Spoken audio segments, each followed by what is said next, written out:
आसमां में मत ढूंढो अपने सपनों को, सपनों के लिए जमी जरूरी है। सब कुछ मिल जाए जीवन में तो जीने का क्या मजा, जीने के लिए एक कमी जरूरी है। Hello everyone, once again welcome to Untold Concepts. Hope you guys are absolutely fine, you are doing perfectly well. आप लोग बिल्कुल जबरदस्त तरीके से अपनी प्रिपरेशन को कर रहे होंगे, राइट। तो देखो, जो मैंने पोल करा था कि आप किसके क्लासेस सबसे ज़्यादा चाह रहे हो, तो सबसे ज़्यादा उसमें साइंस था, तो मैं फिर साइंस की स्टार्ट करने वाला हूँ, राइट। इससे पहले आज हमारा स्टार्ट होगा कंबशन एंड फ्लेम। इससे पहले एक बार मैं आपको रिकॉल करवा लेता हूँ हम लोग ने अभी क्या क्या कंप्लीट कर चुके हैं, ठीक है। अगर हम फिजिक्स वाले पोर्शन की बात करें तो फोर्स एंड फ्रिक्शन हमारा कंप्लीट है, राइट। उसके बाद हमने उसमें हीट पढ़ा था, लाइट पढ़ी थी, है ना, और क्या क्या पढ़ा था, मतलब काफी कुछ हमने उसमें कंप्लीट कर लिया था, ठीक है। उसके बाद हमारे केमिस्ट्री वाला पोर्शन चल रहा था, उसमें देखो सोलर सिस्टम वगैरह ये भी होगा, तो वो मैं आपको जियोग्राफी में कंप्लीट करवाऊंगा, क्योंकि वो वहाँ ज्यादा बेहतर से हम उसे पढ़ पाएंगे बिल्कुल स्टार्टिंग से, राइट। यूनिवर्स वगैरह सब कुछ हम वहाँ उसे कर लेंगे, राइट। तो इसके बाद अब हम केमिस्ट्री वाला में मैंने आपको मैटर एंड स्टेट बताई थी, है ना, कोल पेट्रोलियम, वो सारा हमारा कंप्लीट हो चुका था। क्वेश्चन आप लोग कर पा रहे होंगे, क्वेश्चन बिल्कुल अच्छे से देखते रहो, ठीक है। और आई एम 100% श्योर कि आप लोग क्वेश्चन को इजीली कर लोगे। अगर आप भी सोच रहे हो कि जेएनवी क्लास 6 के लिए बेस्ट बुक कौन सी होगी, तो आप बिल्कुल सही जगह आए, और बुक वही सबसे बेस्ट होती है जो जिससे हम इजीली चीजों को कैच कर पाए, समझ। गाइस, ऐसी मैंने एक बुक को देखा, ठीक है, ये आपको यहाँ पे दिख भी रहा होगा, ये एक चक्षु पब्लिकेशन की है। इसका नाम ही बड़ा इंटरेस्टिंग लगा मुझे, चक्षु। चक्षु मतलब ऐसे होता है आंख, ठीक है। तो चक्षु पब्लिकेशन की बुक है जेएनवी क्लास 6 के लिए, ये आप देख सकते हो। इनका जो मेन थीम है ना, इसमें इन्होंने बिल्कुल स्टूडेंट के लेवल की लैंग्वेज बता रखी है कि आप पढ़ोगे आपको इजीली चीजें समझ आ जाएंगी। बाकी आप लोगों को अगर ये बुक परचेज करनी है तो आप डिस्क्रिप्शन में मैं आपको लिंक दे दूंगा, आप वहां से डायरेक्ट ऑनलाइन बाय कर सकते हो, या आप क्या कर सकते हो, आप ऑफलाइन भी मार्केट में इस बुक को परचेज कर सकते हो, राइट। तो अभी हमारा स्टार्ट हो रहा है कंबशन एंड फ्लेम। हिंदी में आप इसे क्या कहते हो, हिंदी में आप कंबशन को कहते हो दहन। दहन मतलब होता है जलना, राइट। एंड फ्लेम मतलब लॉ समझ लो, जो लॉ होती है ना, एलओडब्ल्यू, वो कानून वाला लॉ नहीं, लॉ मतलब जब जलता है ना, जैसे जो कैंडल होती है, कैंडल जब जलती है तो उस पर फ्लेम निकलती है ना, उसी को हम लॉ कहते हैं, राइट। चलो, तो अब देखो, सबसे पहले हम यहाँ पे पढ़ेंगे कि ये कंबशन होता है क्या है। कंबशन तो हमने समझ लिया कि दहन होता है, जलना होता है, ठीक है। लेकिन अब क्योंकि हम साइंस पढ़ रहे हैं तो हम इसे साइंटिफिक वे में इसे हमें डिफाइन करना है, राइट। तो कंबशन को आप क्या कहोगे, देखो कभी कभी क्वेश्चन आता है कि जो कंबशन है वो कैसा प्रोसेस है, मतलब वो कैसा फिनोमिनन है। आई मीन फिजिकल है कि केमिकल है ना, भौतिक है कि रासायनिक है। आपने ये दो पढ़े होंगे, दो फिनोमिनन होते हैं नेचर में। First is chemical process, second is physical process, right. तो ये केमिकल प्रोसेस होता है, ठीक है। हम लिख लेते हैं, combustion is a chemical process. Combustion is a chemical process, right. बिल्कुल अच्छे से पढ़ो, कोई दिक्कत नहीं होनी चाहिए, ठीक है। Combustion is a chemical process in which, ठीक है। अब ऑब्वियसली यहाँ पे कोई भी चीज, हम यहाँ पे दहन की बात कर रहे हैं, जलने की बात कर रहे हैं, तो कोई सब्सटेंस हो गया यहाँ पे, ठीक है, कोई भी पदार्थ हो गया यहाँ पे, कोई भी चीज होगी यहाँ पे, है ना। In which a substance react with oxygen और एयर कह सकते हो, मेनली एयर होती है रिएक्ट विद ऑक्सीजन, क्योंकि जो ऑक्सीजन होती है वो एयर ही में तो प्रेजेंट है ना, तो कहीं पे सिर्फ एयर लिखा होगा तो don't be confuse, right. Combustion is a chemical process in which a substance react with oxygen, ठीक है, या आप वहाँ पे एयर लिख सकते हो। टू गिव, ऑब्वियसली जब कोई चीज जलेगी तो क्या देगी, या तो आपको हीट देगी, है ना, वो गर्म होगी आपको हीट देगी, है ना, या कभी कभी वहाँ पे लाइट भी प्रोड्यूस हो जाती है ना, हर किसी पे नहीं होगी, ठीक है। Combustion is a chemical process in which a substance react with oxygen और एयर टू गिव हीट और लाइट, राइट। वाह ठीक है। तो इसको आप क्या कहोगे, कंबशन कहोगे। कोई भी चीज जब वो ऑक्सीजन से रिएक्ट करती है तो वो क्या हो जाती है, या तो लाइट देगी या तो वहां पे हीट देगी, ठीक है। लेकिन वहां पे उसे जलने के लिए कुछ होना भी चाहिए, क्योंकि आप लोगों ने देखा होगा चीजें कब जलती हैं, जब ऑक्सीजन की सप्लाई प्रॉपर होती है, तब कोई भी चीज प्रॉपर अच्छे से जल पाती है। अभी आगे करते हैं क्लियर, ठीक है। तो कंबशन आप लोगों को यहाँ से क्लियर हो गया। और देखो गाइज, हर लाइन पे आपका क्वेश्चन बन रहा है, ये मत सोचना कि मैं आपको प्रॉपर क्वेश्चन नहीं करवा रहा हूँ। क्वेश्चन सीरीज में स्टार्ट करूंगा, बिल्कुल आपको line two one linear question लेके आऊंगा, ठीक है। लेकिन एक बार उससे पहले कॉन्सेप्ट समझ लो, हर एक लाइन पे क्वेश्चन बन रहा है, और इसको ऐसे जिस फॉर्म में मैं आपको लिखवा रहा हूँ, या आप अपनी लैंग्वेज में लिख लेना, लेकिन ज्यादा मत लिखना। जितनी शॉर्ट फॉर्म में आप लिख सकते हो वो ज्यादा बेटर होगा एग्जाम के टाइम पे उसे रिवीजन करने के लिए, राइट, ओके। तो इसके बाद देखो, हमने बोला कि जो सब्सटेंस यहाँ पे जल रहा है, ठीक है, जो चीज जो पदार्थ आपका वहां पे जल रहा है, ठीक है, उसे हम एक नाम देते हैं, ठीक है। जो सब्सटेंस आपका यहाँ पे जल रहा है, कभी कभी ये क्वेश्चन आता है कि उसको हम क्या कहते हैं, ठीक है। तो इसको आप कहते हो कंबस्टिबल, ठीक है, ये हो गया कंबशन। और जो पदार्थ जल रहा है उसे हम क्या कहेंगे, कंबस्टिबल सब्सटेंसेस, राइट, ये याद रखना, कंबस्टिबल सब्सटेंसेस। अब ये कुछ भी हो सकता है, कुछ भी मतलब सॉलिड भी हो सकता है, जैसे कोल होता है, कोयला होता है ना, लिक्विड भी हो सकता है। एलपीजी आपको पता है, लिक्विफाइड पेट्रोलियम गैस, और गैस एलपीजी समझ लो, जब वो गैस ही तो बनती है जब वो बाहर आती है ना, अंदर तो लिक्विड है, राइट। तो ये चीज आपको क्लियर होनी चाहिए कि सब्सटेंस क्या है, वो सब्सटेंस जो कंबशन, जो जलेगा, उसे हम कंबस्टिबल कहते हैं। अब हर सब्सटेंस तो जलेगा नहीं, तुम पानी को जला लोगे, पानी नहीं जलेगा, है ना, तो वो कंबस्टिबल नहीं होगा, ठीक है। जो जलेगा नहीं, जिसका कंबशन नहीं होगा, उसे हम कहेंगे नॉन कंबस्टिबल, राइट। तो वो सब्सटेंस जो जो कंबशन में पार्टिसिपेट कर रहा है, उसे हम क्या कहेंगे, कंबस्टिबल कहेंगे। आगे भी अभी हम इसको डिस्कस करते हैं। अब मैंने यहाँ पे बोला हीट और लाइट, ठीक है। हीट कौन देगा, जैसे मान लो जो कोयला होता है, जो कोल होता है, आपने उसे बर्न करा, आपने उसे जलाया, तो वहां से क्या होता है, वो गर्म होता है ना, बिल्कुल ग्लो टाइप का, उसे कभी कभी क्वेश्चन आएगा, ठीक है। उसे ग्लो कहते हैं। ग्लो मतलब वो थोड़ी चमकता टाइप का है। कोयला देखा है ना, जब वो जलता है तो वो चमकता है, ठीक है। अगर हम लकड़ी को जलाएं, लकड़ी को जलाओगे आप, तो क्या होगा, वहां से हीट भी निकलेगी और लाइट भी होती है ना, जैसे, ठीक है। तो वो चीज यहाँ पे आप देख लोगे कि वुड होगी, उससे लाइट भी निकलेगी, हीट भी निकलेगी। अगर हम कोयले की बात करें तो वो ग्लो करेगा, ठीक है, हल्का फुल्का हीट भी देगा, वो ग्लो करता है, ठीक है। तो ये इतनी बात आपको यहाँ पे समझ में आ चुकी होगी। अब देखना है यहाँ पे जो कंबशन होता है गाइस, बिल्कुल केयरफुली सुनना है यहाँ पे। ये दो टाइप का होता है, दो टाइप का, आई मीन मैं इसलिए कह रहा हूँ कि on the basis of combustion, कि वो कोई भी सब्सटेंस है, वो कितना दहन हो रहा है, वो कितना जल पा रहा है, वो कितना ज्वलनशील है, उसी उसके बेस पे हम इसे दो टाइप में वो कैटेगराइज करेंगे। फर्स्ट आएगा गाइस आपका, क्या ध्यान से देखना, फर्स्ट हम इसको कहेंगे कंप्लीट कंबशन, कि जो कंबशन हो रहा है वो दो टाइप से हो रहा है। एक में तो वो कंप्लीट कंबशन हो रहा है, ठीक है। कंप्लीट मतलब आप समझते हो, जिसे हम पूर्ण दहन कह सकते हैं, पूर्ण दहन, वो कंप्लीट वहां पे जल रहा है। और यहाँ से इंपॉर्टेंट क्वेश्चन आने वाला है, ठीक है, वो कंप्लीट जल रहा है। जलेगा कब, कब जलेगा, यस यू आर राइट, जब वहां पे ऑक्सीजन की प्रॉपर सप्लाई होगी, ठीक है। यहाँ पे लिखना proper supply of oxygen, proper या full supply of oxygen, proper supply of oxygen. जो ऑक्सीजन होती है, जब वहां पे देखो किसी भी चीज को ना जलने के लिए ऑक्सीजन जरूरी रहती है। अगर कहीं पे ऑक्सीजन की कमी है ना, वहां पे आग नहीं जल पाएगी, राइट। तो जब प्रॉपर सप्लाई ऑफ ऑक्सीजन, जब ऑक्सीजन की प्रॉपर सप्लाई होती है, तो उसे हम क्या कहते हैं, कंप्लीट कंबशन कहते हैं। एंड गाइस ध्यान रखना, कोई भी मैटर जब जलता है ना, कोई भी चीज जलती है, मेनली वो वहां पे कार्बोनेशियस मैटर होता है, मतलब उसमें कार्बन प्रेजेंट होती है। क्योंकि आपको पता है हर चीज, जो भी कोल पेट्रोलियम, जो भी ये कंबस्टिबल सब्सटेंस होते हैं, जो भी ये जलने वाले पदार्थ होते हैं, उनमें हमेशा क्या होता है, कार्बन प्रेजेंट होता है, राइट। तो यहाँ से एक गैस निकलती है जिसे हम कहते हैं CO2, कार्बन डाइऑक्साइड, ठीक है, इसको लिख लेना, कार्बन डाइऑक्साइड। क्वेश्चन इंपॉर्टेंट है, ठीक है, कि जब कंप्लीट कंबशन होता है, कैसे होता है, ऑक्सीजन की प्रॉपर सप्लाई से होता है। और जब ऑक्सीजन की प्रॉपर सप्लाई में वो कंबस्ट हो रहा है, वो जल रहा है, तो वहां से कार्बन डाइऑक्साइड CO2 गैस आपके रिलीज होती है, राइट। और आपको पता है CO2 हमारे लिए तो ठीक नहीं है, लेकिन पेड़ पौधों के लिए ठीक है। ज्यादा हो जाएगी तो ग्लोबल वार्मिंग वगैरह, ये सारा चीज हम डिस्कस करेंगे, राइट।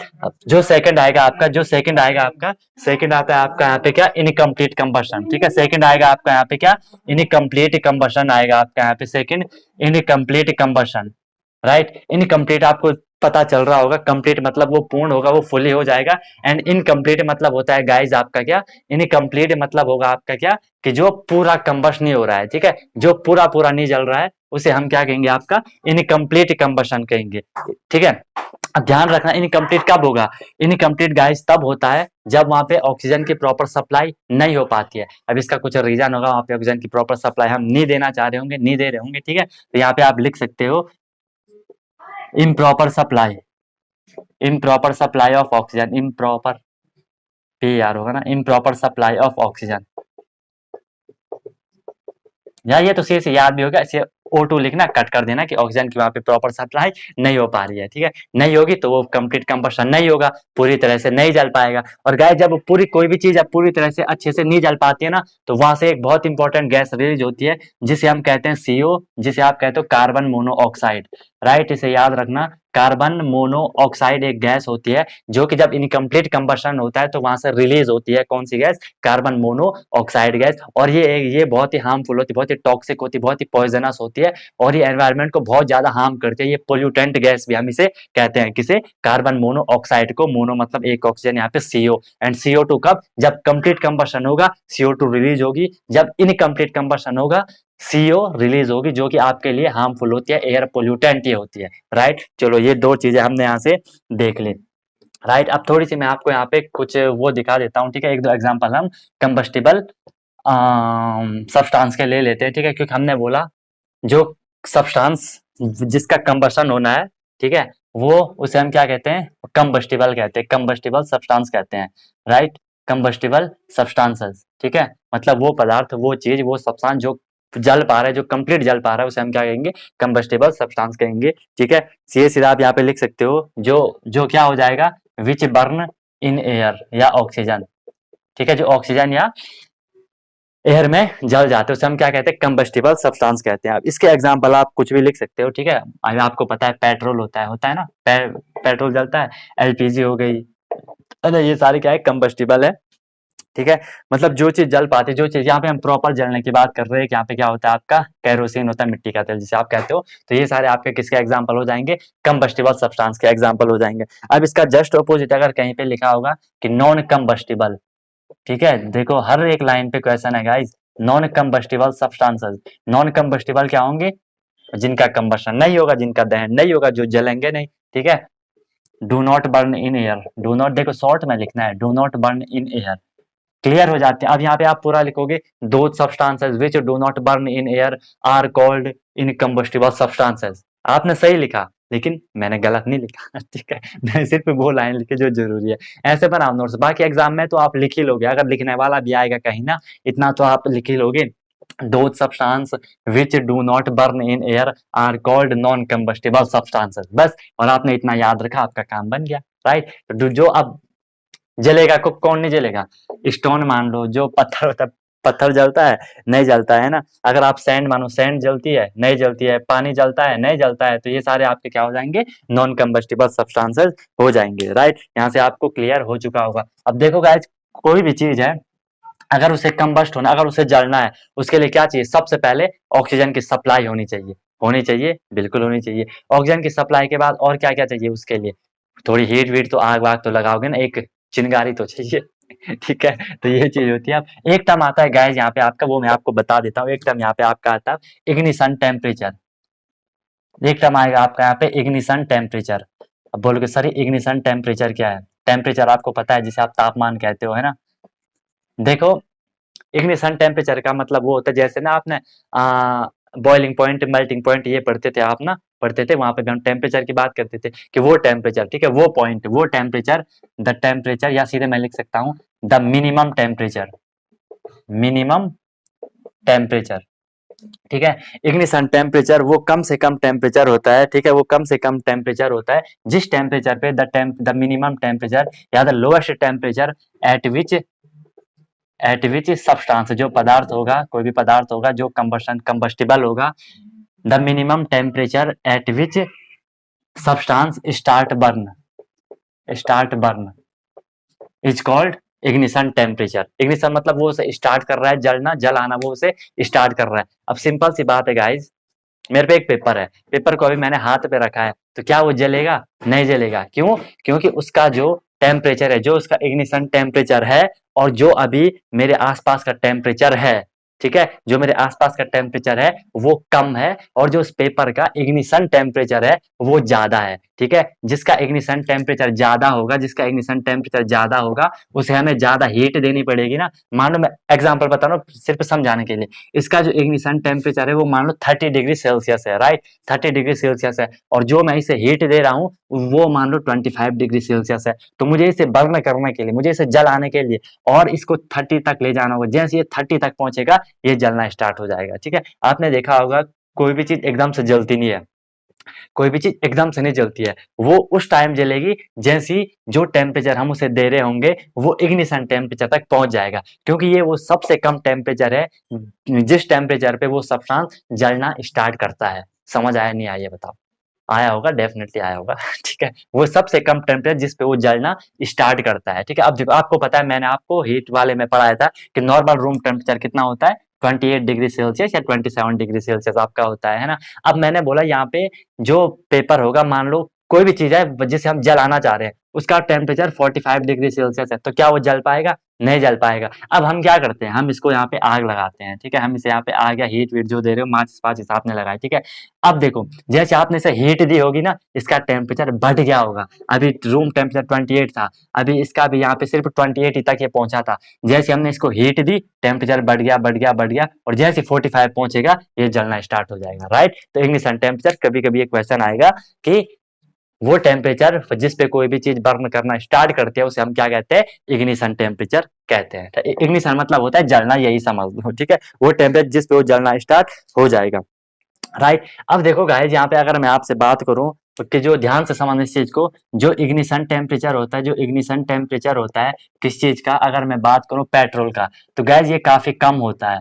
कम होने का मतलब क्या? इग्निशन टेम्परेचर काफी कम होता है पेट्रोल का, इसीलिए आप बोलते हो कि सर जो पेट्रोल होता है वो काफी ज्वलनशील होता है, इसीलिए वो ऑटोमोबाइल जो हल्के जो क्या होते हैं, हल्के लाइट ऑटोमोबाइल होते हैं, जैसे बाइक, कार, कार में भी होता है अब तो, ठीक है, स्कूटी वगैरह, उसमें पेट्रोल का ज्यादा यूज होता है। क्यों पेट्रोल का यूज होता है? क्योंकि वो उसका इग्निशन टेम्परेचर लेस है, वो जितना ज्यादा जलेगा उतना वो उसके इंजन को पावर देगा। इसलिए आपने देखा जो टू व्हीलर होते हैं ना, बाइक वाइक होती है, वो बिल्कुल खतरनाक के ढंग से चलती है, क्योंकि उनमें पेट्रोल का यूज होता है, राइट। एंड पेट्रोल क्या, इग्निशन टेम्परेचर कम है। देखो इग्निशन टेम्परेचर अगर कम है तो आप इसे थोड़ी सी भी हीट दोगे ये तुरंत जलना स्टार्ट हो जाएगा, है ना। जिसका इग्निशन टेम्परेचर जितना ज्यादा होगा वो उतना टाइम लगाएगा बर्न करने में, राइट। चलो ये क्लियर हो गया आपका, है ना। जो कैरोसिन होता है ना, जो अगर आप कैरोसिन की बात करो उसका भी कम होता है, तुरंत आग लग जाएगी ना, आप माचिस झाड़ो आग लग जाती है, राइट। तो ये याद रखना है कि सन टेम्परेचर का फंडा यहाँ पे आपको क्लियर होगा, ठीक है।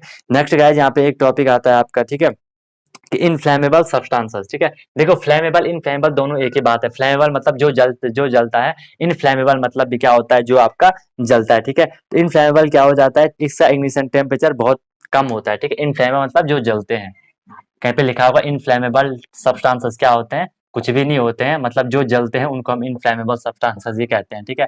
इनफ्लेमेबल मतलब जो जलते हैं, ठीक है, फ्लेमेबल मतलब जो जलते हैं, सिंपल सी बात समझ लो, राइट। इनफ्लेमेबल सब्सटेंसेस देखो इनका क्या होगा, इनका जो गाइस इग्निशन टेम्परेचर होगा वो काफी कम होगा, कम होगा तभी तो जल पाएंगे, ठीक है। इसीलिए हम इसको पेट्रोल वगैरह को हम कहते हैं कि ये हाईली फ्लेमेबल या हाईली इनफ्लेमेबल होते हैं, ठीक है, कि ये तुरंत जलना स्टार्ट कर देते हैं। क्यों? क्योंकि गाइस इनका जो इग्निशन टेम्परेचर होता है वो काफी कम होता है, और कम होगा तो जल्दी ही जल जाएगा, राइट। इतनी चीज आपको यहाँ पे अगर मैं एग्जांपल दूं तो पेट्रोल हो गया आपका, है ना। देखो एक और चीज होती है अल्कोहल, अगर किसी ने देखा तो नहीं होगा, देखना भी मत, ठीक है। अल्कोहल पे तुरंत आग लग जाती है ना, तुरंत उस पे भी आग लग जाती है। एलपीजी के अपने घरों में बात करो, है ना, थोड़ी सी भी लापरवाही पूरा वो एकदम से आग पकड़ लेता है ना। जो लाइटर होता है, लाइट में तो गैस क्या होता है, सिर्फ एक चिंगारी, हल्की सी चिंगारी हो सीधे आग लग जाती है। तो समझ सकते हो इग्निशन टेम्परेचर उसका कितना कम है कि हल्की जो चिंगारी है वो भी उसे इग्नाइट कर पा रही है, जला पा रही है, राइट। इतनी चीज आपको यहाँ पे क्लियर हो चुकी होगी। अब गाइस अगर मैं आपसे एक बात पूछूं, कोई चीज जल रही है और हमें उसे बंद करना है, हमें उसे रोकना है ना, तो रोकने के लिए क्या करोगे? देखो बहुत इंटरेस्टिंग बात है, ठीक है, कि हम जो हीट वहां पे, मतलब जो वो जल रहा है ना, ठीक है, जो जल रहा है, जो आग वहां पे चल रही है, मुझे इस आग को कंट्रोल करना है, मुझे इस आग को कंट्रोल करना है। अब क्या करोगे गाइस? इसके तीन ऑप्शन है मेरे पे। फर्स्ट है कि गाइस जो हम पे वहां पे फ्यूल है, पेट्रोल है, वो है जो भी है, या तो मैं फ्यूल को कम कर दूं, फ्यूल को मैं क्या कर दूं, कम कर दूं, या तो मैं क्या कर दूं, जो हीट है, जो वहां पे आग जल रही होगी, जो हम उसे आग दे रहे होंगे, उसको भी आपने बहुत कम कर दिया। या सेकंड ऑप्शन है वहां पे जो कि इंपॉर्टेंट है, कि गाइस जो आपकी ऑक्सीजन है, आपने ऑक्सीजन की सप्लाई बंद कर दी या कम कर दी। तो इसी से हम फायर को कंट्रोल कर पाते हैं। अब ध्यान से सुना मेरी बात। गैस सबके घरों में है, जो चूल्हा होता है, गैस सिलेंडर होता है जिसमें एलपीजी होती है।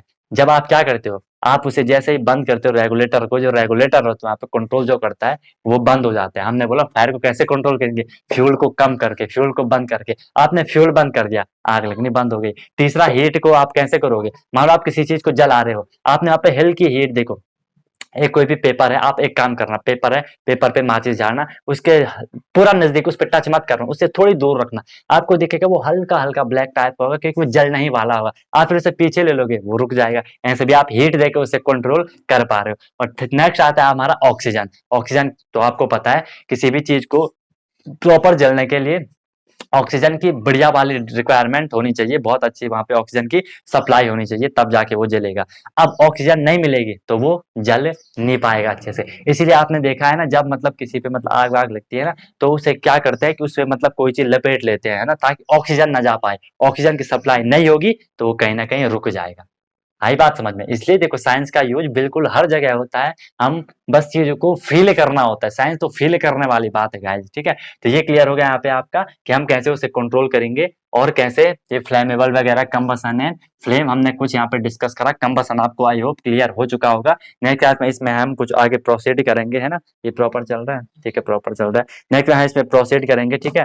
देखो गाइस, अगर मैं एक ही में सब कुछ करूंगा ना, तो हो सकता है आप बोर हो जाओगे, क्योंकि मुझे पता है आप 1-2 घंटे कंटिन्यू तो बैठ नहीं पाओगे इस पे, है ना, कि वीडियो देख रहे हो। इसीलिए मैं छोटी छोटी एक एक पार्ट में एक एक टॉपिक हम क्लियर कर रहे हैं। इतना पढ़ो लेकिन उसे क्लियर कर देना, ठीक है, अच्छे से उसे क्लियर करते रहो। जहां समझ नहीं आता है तो पूछो, वीडियो को रिवाइंड करो, हर चीज आपको गाइस क्लियर हो जाएगी, हर चीज आपको क्लियर हो जाएगी, ठीक है। और क्वेश्चन में आपको सीरीज लेके आऊंगा, जैसे कॉन्सेप्ट क्लियर होते हैं हम जल्दी जल्दी क्वेश्चन करेंगे, ठीक है। क्योंकि प्रॉपर स्ट्रेटजी होती है गाइस, अब एक ही साथ आप ये भी करो, वो भी करो, वो भी करो, वो भी करो, तो थोड़ी दिक्कत हो सकती है। या तो आपको प्रॉपर शेड्यूल आपका बनना चाहिए, जो कि मैंने आपको टाइम टेबल भी बताया था, राइट। इसके बाद हम इसमें आगे करेंगे जो कि आपकी कैलोरीफिक वैल्यू होती है ना, वो कैसे करती है, मतलब अलग अलग सब्सटेंस की अलग अलग होती है। जिसका जिसकी कैलोरीफिक वैल्यू ज्यादा होगी वो ज्यादा हीट देगा, है ना, वगैरह वगैरह हम सारी चीज पढ़ेंगे। फ्लेम पढ़ेंगे, फ्लेम पे इंपॉर्टेंट क्वेश्चन आते हैं ना। जो कैंडल होती है उसकी 3 लेयर होती है, आउटर मोस्ट, इनर, मिडिल वगैरह। कौन कौन सबसे ज्यादा टेम्परेचर किसका होता है, कौन सबसे ज्यादा जलता है ना। फ्लेम होती क्या है, जो वेपर होती है जब वो जलती है उसी को हम फ्लेम कहते हैं। कई सारी चीजें हम गाइस इसमें इंटरेस्टिंग चीजें डिस्कस करेंगे, है ना।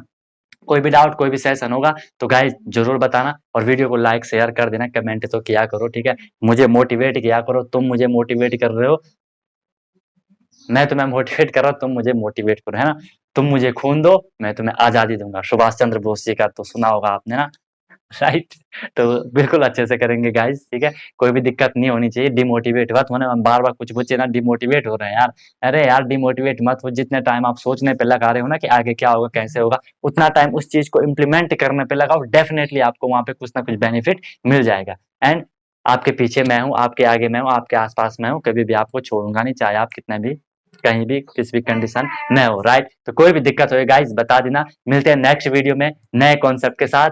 सीखते रहिए अनटोल्ड कॉन्सेप्ट्स के साथ। Wish you all the very best, be happy, and one more thing, जब तक तोड़ोगे नहीं, यस, तब तक छोड़ोगे नहीं।